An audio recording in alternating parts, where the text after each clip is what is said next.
What's your favorite kind of cookie to make? I'm a big fan of gingerbread.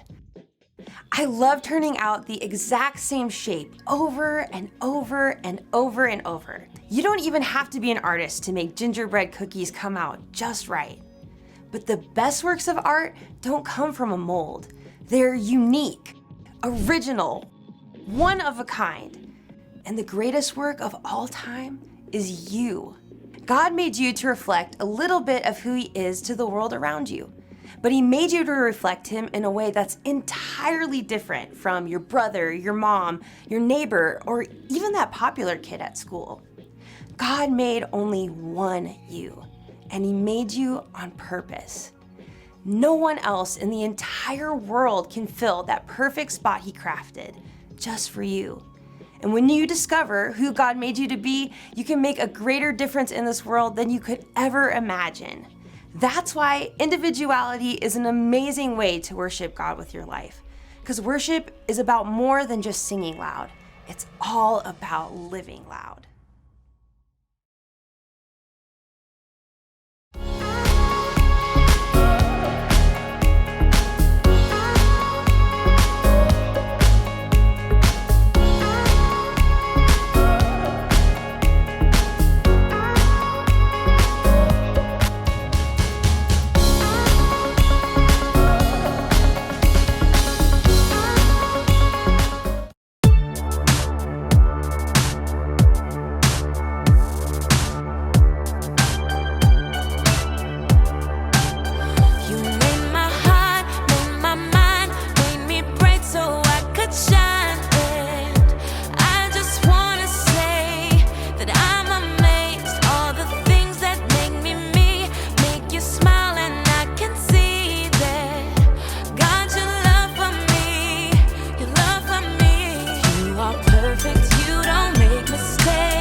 And finally, the gummy fish.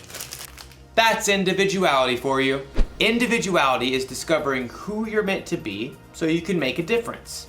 Here's one thing I've discovered about myself. I have a very special gift.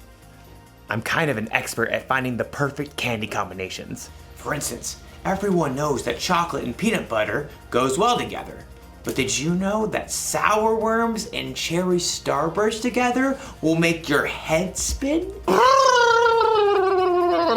But my most favorite combination is the one I'm working on right now. I start with sour candy. Oh, I love it so much. But too much sour can be a bad thing. So, to balance it out, chocolate covered raisins. They take some of the punch out of the sour. And plus, they used to be grapes, so healthy. Then, the gummy fish. Of course, these are key because they stick to your teeth, so you know you'll be tasting them for at least another hour.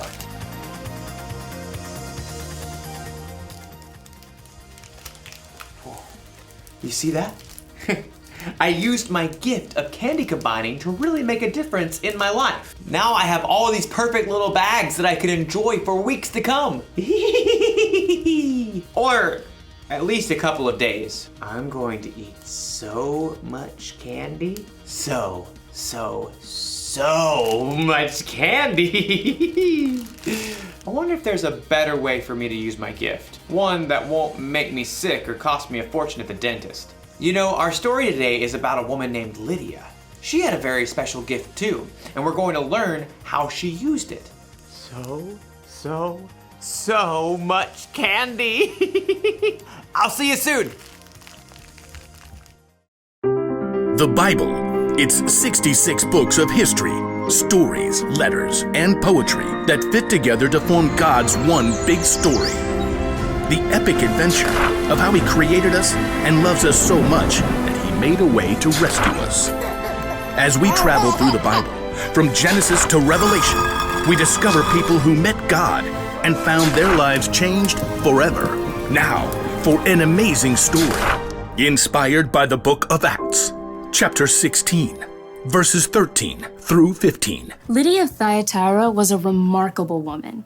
Her city was known for its craftsmen, especially those who made and sold expensive purple dye. Take a look. I use only the finest snail shells. Though most successful people in business were men, Lydia learned the craft of purple dye. And when she traveled to the Roman city of Philippi, she set up a business selling rare, expensive purple cloth. Please note, we have lilac, plum, iris, lavender, and grape fabric laid out. And over here you'll find amethyst, eggplant, and orchid. Lydia had likely been raised to believe in many false gods, but in her heart, she knew there was something more. The Jewish people believe in just one God. What if they're right? The city of Philippi had laws against bringing any unknown religion into the city. But Lydia would meet outside the city gates on the riverbank with a group of women who believed in the one true God. Love the Lord your God with all your heart and with all your soul. Love Him with all your strength. Lydia and the other women had never heard of Jesus. But as they began to seek God together, God sent a vision to someone else, the Apostle Paul, who was staying in the Greek city of Troas. Dream. It was so vivid. I saw a man standing right here begging me. He said, "Come over to Macedonia. Help us." Immediately, Paul and his friends set sail. Within a few days, they reached land and traveled to Philippi, one of the most important cities in Macedonia. So we just start by finding a synagogue of Jewish believers, right? I don't think there is a synagogue here. On the Sabbath, a day of worship, Paul and his friends went down to the river, hoping to find a place of prayer. Shall we gather at the river? Excuse me. Hi there. Do you wish to join us? We're praying to the one true God. Absolutely. There, by the river, Paul told the story of Jesus and how anyone who chose to follow Jesus could have a relationship with God that lasts forever. But this is amazing. This changes everything. The Lord opened Lydia's heart to believe every word of Paul's message. I wish to be baptized. At once. Not only was Lydia baptized, but she immediately shared the good news with her family and everyone who lived and worked in her home. And they too were baptized. Lydia gathered Paul and his friends. Do you consider me a believer in the Lord? If you do, come and stay at my house. We would be honored. As a successful businesswoman, Lydia's house was likely large and beautiful. We must meet here from now on. Lydia did not hesitate to give everything she had to the believers in the brand new church. And when Paul and Silas were later thrown in prison and then released, they immediately returned to Lydia's home to rest and prepare before they left the city. You must be brave. Of course we will. Don't forget to write. Later, Paul did write a letter to Lydia and others in the church of Philippi, and he remembered his time spent in Lydia's home and the church there with great joy. I thank my God every time I remember you. In all my prayers for all of you, I always pray with joy. I'm happy because you have joined me in spreading the good news. God began a good work in you, and I am sure that he will carry it on until it is completed. In everything she did, Lydia continued to use her gifts to help others.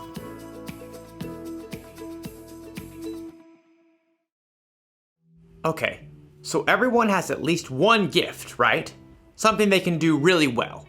And it doesn't have to be something flashy, like being an amazing singer.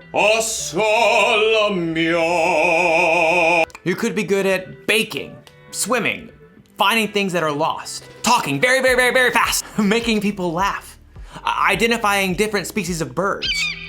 It's a blue-throated macaw. Lydia's gift was that she was good at business. She knew how to make money by selling things that people wanted. She sold purple cloth. I wonder if she sold a coat like this.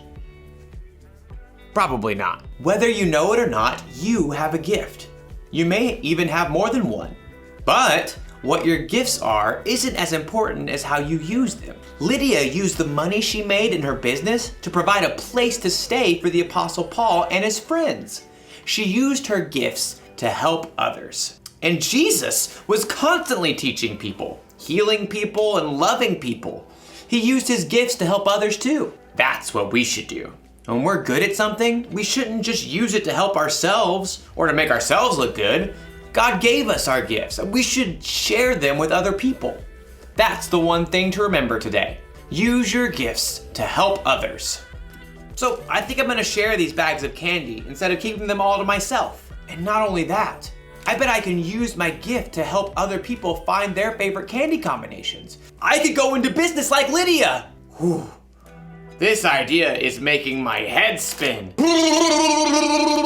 I'll see you next time. Now, what candy goes well with Chick-a-Sticks?